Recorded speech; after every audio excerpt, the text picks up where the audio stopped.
Hello everyone. The aim of this video is to give you an overview of the content for this week.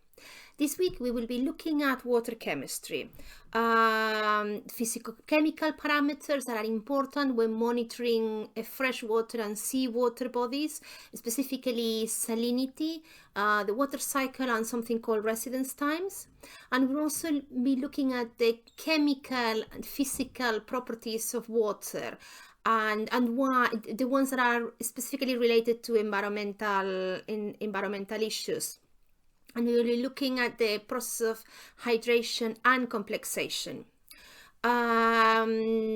You've got the exercises for the workshop on the 17th of November. You also have the slides for the videos with the content of the session of the week.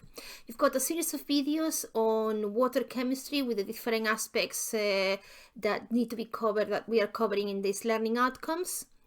You have a couple of links to Roy Harrison's book, one to a section in chapter 3 which addresses complexation reactions, and the other one is a link to chapter 4, which is the one that covers the chemistry of oceans.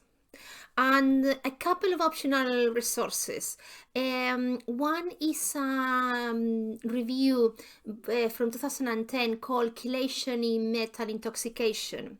It is slightly off topic, but it is related to one of the topics I discussed in one of the videos, complexation, the formation of complexes.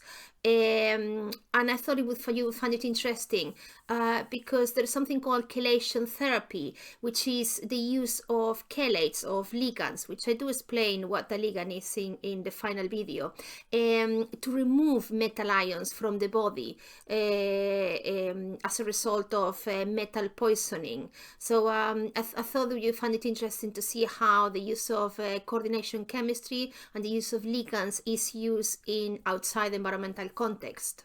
You also have a link to a review on the toxicity of mercury.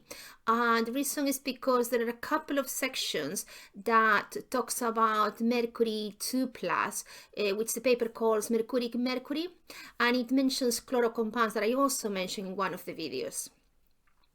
And finally, another optional activity, but you might find it interesting.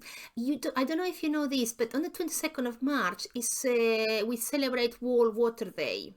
It's a UN celebration, and it's been celebrated since the mid-90s, I think 1992, 1993. And every year the UN publishes a report about water to coincide with this World Water Day. And this year, 2020, was dedicated to water and climate change. The report itself is quite lengthy, but the executive summary is only 10 or 12 pages, so it's much more readable.